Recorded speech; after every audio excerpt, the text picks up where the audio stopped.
Hello and welcome to another new episode of Vishal classes.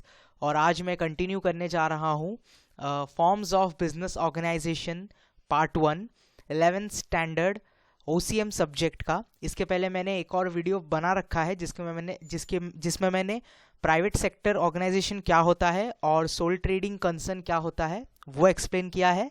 ये जो है चैप्टर का सेकेंड पार्ट है। So let's start. Partnership firm जानने वाले हम लोग। पार्टनरशिप फर्म क्या होता है? पार्टनरशिप फर्म एक बहुत ही इंपॉर्टेंट फॉर्म ऑफ ऑर्गेनाइजेशन है जिसमें more than one person involve होते हैं। जब एक पर्सन करता है तब उसको सोल ट्रेडिंग कहा जाता है, और जब एक से ज़्यादा पर्सन यानी कि 2, 3, 4 पर्सन मिलकर बिजनेस करते हैं तब हम उसको पार्टनरशिप फर्म बोलते हैं। अब जो जितने भी पार्टनर्स बिजनेस में होते हैं वो अपना profit and loss equally share करते हैं, एज वेल एज जो लियाबिलिटी रहता है वो भी उन लोग इक्वली शेयर करते हैं। ओके, सो पार्टनरशिप फर्म में कुछ इंपॉर्टेंट टर्म्स है जिसे हमें सीखना पड़ेगा। सो हम पहले सीखेंगे पार्टनर। पार्टनर का मतलब क्या होता है? Persons who have entered into partnership agreement with one another are individually called partners. जितने भी लोग पार्टनरशिप फर्म में इन्वॉल्व है, जितने भी लोगों ने मिलकर बिजनेस को स्टार्ट किया है, वो एक एक पर्सन इंडिविजुअली पार्टनर्स कहलाते हैं। पार्टनरशिप फर्म क्या होता है? Person who have entered into partnership with one another are collectively called as firm. जो बिजनेस कंडक्ट किया जा रहा है, ये जो लोग हैं जिन लोग मिलकर पूरा बिजनेस कंडक्ट कर रहे हैं, इसी बिजनेस का एक नाम है जिसको हम लोग पार्टनरशिप फर्म बोलते हैं। फर्म नेम यानी कि कंपनी का नाम, name under which partnership business is carried on is called firm name. Company के नाम को ही फर्म नेम कहा जाता है। पार्टनरशिप डीड और agreement. The term and condition of partnership business mentioned in writing is termed as deed और agreement।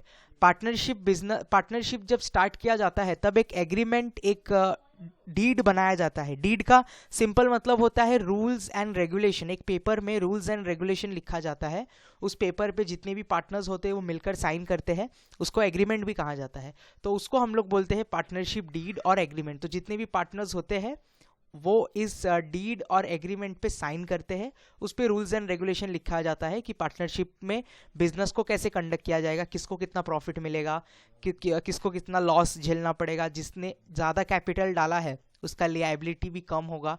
तो ये सब चीज़ें उस डीड में लिखी जाती है। Next is we are going to see some features of partnership firm. The first feature is agreement.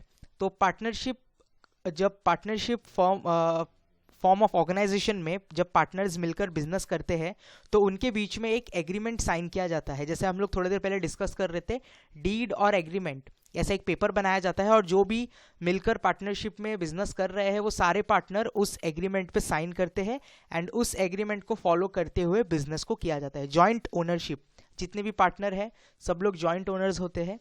Joint management, सब लोग मिलकर बिजनेस को मैनेज करते हैं, जितने भी पार्टनर्स हैं सब मिलकर बिजनेस को मैनेज करते हैं, इसके लिए जॉइंट मैनेजमेंट होता है। इसमें लॉफुल बिजनेस, कोई भी इलीगल काम, कोई भी इलीगल बिजनेस नहीं किया जा सकता। पार्टनरशिप फर्म में, पार्टनरशिप फॉर्म ऑफ ऑर्गेनाइजेशन में जो भी बिजनेस आप कंडक्ट करोगे वो लॉ के हिसाब से लीगल होना चाहिए। Liability of each partner is unlimited, joint and several. मतलब 3 टाइप के हैं। या तो पार्टनर्स का जो एक पार्टनर्स का लियाबिलिटी है वो अनलिमिटेड रहता है, मतलब यहाँ पे भी पार्टनर्स के जो पर्सनल प्रॉपर्टी है उस पर इफेक्ट होता है। जॉइंटली मतलब जितना भी लियाबिलिटी है ये लोग एक दूसरे के साथ बांट लेते हैं। या फिर सेवरल, किसी किसी पार्टनर्स का लियाबिलिटी लिमिटेड होता है और किसी किसी पार्टनर्स का लियाबिलिटी अनलिमिटेड होता है। Numbers of partnership firm must have minimum 2 person at any time during the entire life of partnership firm and maximum permitted are 50। मतलब मिनिमम 2 लोग चाहिए और मैक्सिमम 50 लोग, और उसके बीच में जितने लोग होते हैं वो उनको लेकर हम लोग पार्टनरशिप फर्म को कंडक्ट करते हैं। Principal agent relationship. Principal agent relationship मतलब क्या होता है? Every partner is a joint owner of the business and partner take part in the management of the firm. Thus every partner assume 2 role in business. to each other within firm they are acting as principal, while dealing with outsider or while representing firm they act as a agent of the firm. तो यहाँ पे ये चीज़ बताई जा रही है कि जितने भी पार्टनर्स है वो खुद ही अपने आप में ओनर है, यानी कि वो प्रिंसिपल है, और जब वो बिजनेस कंडक्ट करते हैं, कस्टमर्स के साथ जाकर बात करते हैं, तो वो बिजनेस का एजेंट का भी काम करते हैं. दैटफॉर प्रिंसिपल एजेंट रिलेशनशिप बना रहता है. Restriction of transfer restriction on transfer of interest. No partner of firm can transfer or sell their interest or share in the firm to outsider without prior consent of all other partner in the firm. बिना बाकी partners के decision लिए कोई भी partner अपना खुद का share किसी और को ट्रांसफ़र नहीं कर सकता. अगर उसको अपना शेयर किसी और को ट्रांसफ़र करना है, उसके जगह पे किसी और को मेंबर बनाना है, तो जितने भी बाकी पार्टनर्स हैं उनका कंसेंट, उनका परमिशन होना ज़रूरी है.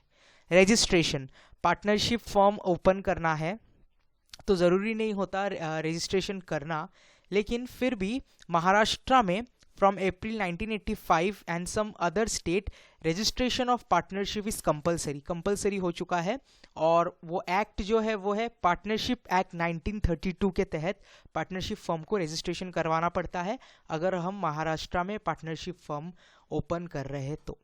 Sharing of profit and losses, जो भी प्रॉफिट आता है वो रेशियो डिसाइड किया जाता है, या तो वो इक्वली अपना प्रॉफिट जो है वो शेयर करते हैं या फिर उन लोग रेशियो डिसाइड करते हैं. अगर आपने अकाउंट्स किया है, एडमिशन ऑफ पार्टनर, आगे चल के अगर आप अकाउंट्स करोगे जिसमें एडमिशन रहेगा, एडमिशन ऑफ पार्टनर, तो जब कोई पार्टनर एडमिट होता है तो उसी टाइम पे डिसाइड किया जाता है.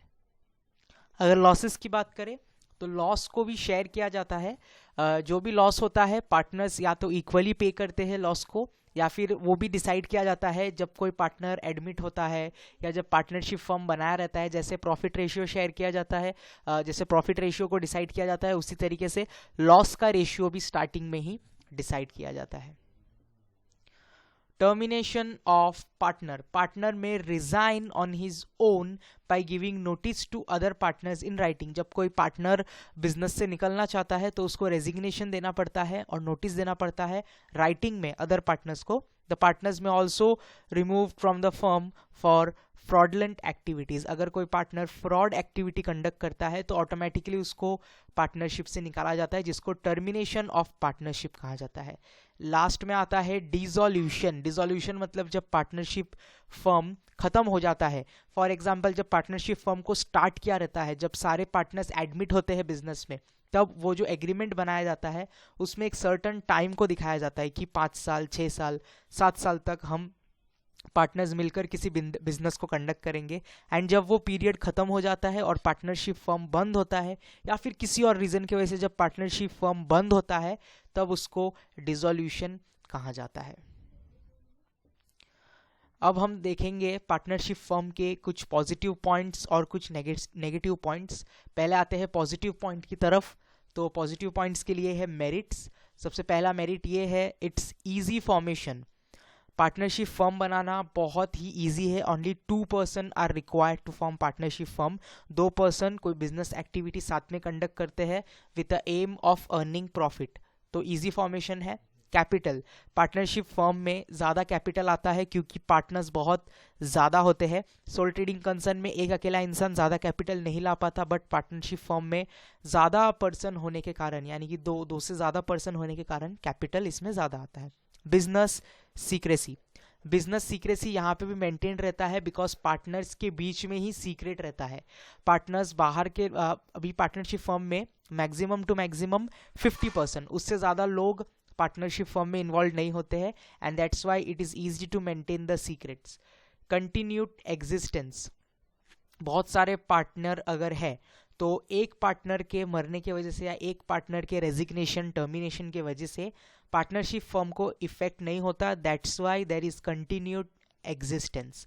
फ्लेक्सिबिलिटी ऑफ ऑपरेशन, बिजनेस को एक्सपांड करना हो या बिजनेस का product line of product change करना हो, कुछ भी अगर चेंज करना हो तो फटाफट किया जा सकता है बिकॉज इसमें किसी के डिसीजन का वेट करने का ज़रूरत नहीं पड़ता. सारे पार्टनर्स एक जगह पे बैठ के फटाक से डिसीजंस ले सकते हैं. उसी पे हमारा नेक्स्ट पॉइंट है डिसीजन मेकिंग. बहुत जल्दी डिसीजंस लिए जाते हैं पार्टनरशिप फर्म में, ये एक बहुत अच्छा बेनिफिट है.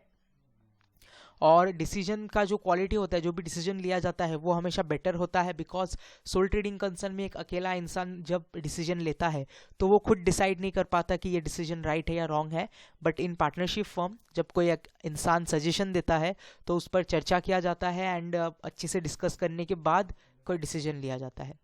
एफर्ट रिवॉर्ड रिलेशनशिप, जो जितना ज़्यादा एफर्ट लगाता है पार्टनरशिप फर्म में उस इंसान को उतना ज़्यादा रिवॉर्ड मिलता है। That's why there is effort and reward relationship.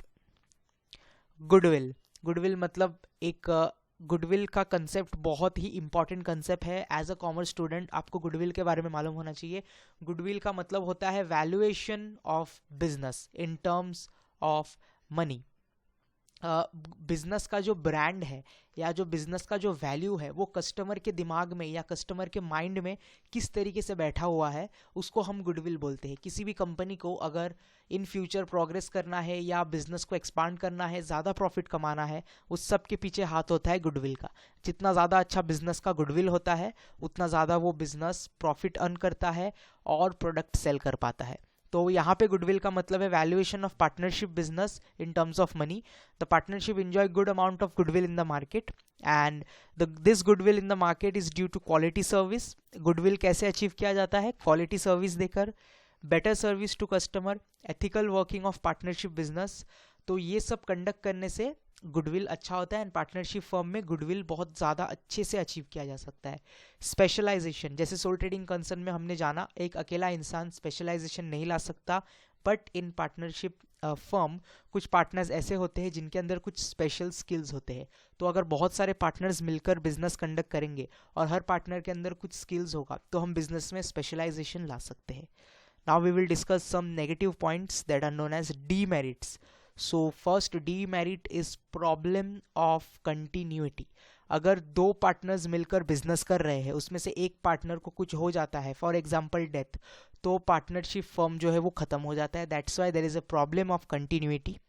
Absence of legal status, अब यहाँ पर बिजनेस का सेपरेट कोई लीगल स्टेटस नहीं है। जब तक पार्टनर्स है तब तक पार्टनरशिप फर्म है, मतलब ये दोनों अलग नहीं है। सोल ट्रेडिंग कंसर्न की तरह ही यहाँ पर भी लीगल स्टेटस एब्सेंट है, मतलब बिजनेस का अलग से कोई एग्जिस्टेंस नहीं है। अगर पार्टनर्स ने चाहा कि हम सब निकल जाते हैं पार्टनरशिप फर्म में से, तो पार्टनरशिप फर्म जो बिजनेस है वो भी बंद हो जाएगा। डिस्प्यूट्स, झगड़े होना, जब पार्टनर्स मिलकर बिजनेस करते हैं किसी बात की वजह से, छोटी छोटी चीज़ों की वजह से झगड़े हो सकते हैं, तो ये एक बहुत बड़ा डीमेरिट है।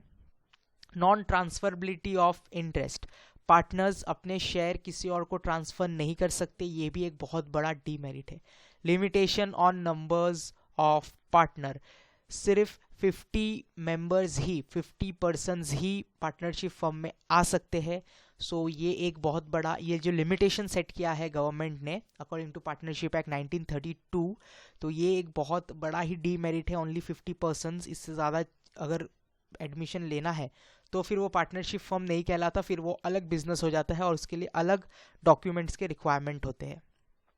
Difficulty in admission of partner, कभी कभी नए पार्टनर को बिजनेस में लाना बहुत डिफ़िकल्ट होता है, बिकॉज जब कोई नया पार्टनर बिजनेस में एंट्री लेता है तो उसके वजह से प्रॉफिट को शेयर करना भी पड़ता है। मतलब पहले दो पार्टनर है तो वो 50-50% अपना प्रॉफिट शेयर कर रहे हैं, तो जब तीसरा कोई नया पर्सन एडमिट होता है एज अ पार्टनर, फिर ये प्रॉफिट का जो रेशियो है वो दोनों पार्टनर का चेंज हो जाता है, रिड्यूस हो जाता है, तीसरे पर्सन को भी देना पड़ता है। So some time there is a difficulty in admission of partner. There is a problem of unlimited liability. Unlimited liability होता है, पार्टनर्स, जितने भी पार्टनर्स हैं उनके पर्सनल प्रॉपर्टी को भी इफेक्ट किया जाता है। Risk of implied authority, implied authority का मतलब क्या होता है? जो भी पार्टनर है वो अपने अथॉरिटी का, उसके पास जितने भी पावर्स है उसका गलत यूज़ कर सकता है, मिस यूज़ कर सकता है, तो इसका एक बहुत बड़ा रिस्क होता है। उसके उस मिस यूज़ के वजह से बिजनेस को लॉस झेलना पड़ सकता है।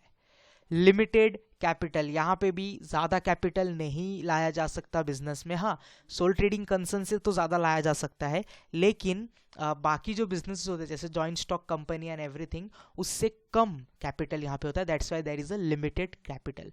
प्रॉब्लम ऑफ सीक्रेसी, जितने ज़्यादा पार्टनर्स के पार्टनरशिप फर्म में जितने ज़्यादा मेंबर्स बढ़ते जाते हैं उतना ज़्यादा लोगों को बिजनेस के बारे में मालूम पड़ता है, और धीरे करके एक टाइम ऐसा आता है जब सब लोगों को सीक्रेट चीज़ें मालूम पड़ जाती है. That's why there is a problem of secrecy. Now we are going to see types of partner, active partner, dormant partner, nominal partner. तो इस वीडियो में अगर मैं इस टॉपिक को इंक्लूड करूंगा तो वीडियो बहुत लंबा हो जाएगा. That's why there will be a separate video on types of partner. आज का वीडियो यहीं पे ख़त्म करते हैं. अगर वीडियो लेक्चर पसंद आया है तो वीडियो को लाइक कर दो, इस वीडियो को ज़्यादा से ज़्यादा शेयर करो, और चैनल को प्लीज़ सब्सक्राइब करो. इससे क्या होगा, जैसे ही मैं कोई नया वीडियो अपलोड करूँगा, इसका जो थर्ड पार्ट अपलोड करूँगा, उसका नोटिफिकेशन आपका ऑटोमेटिकली आ जाएगा. Thank you guys. कोई भी डाउट रहेगा तो कमेंट सेक्शन ओपन है. मिलेंगे अगले एपिसोड में.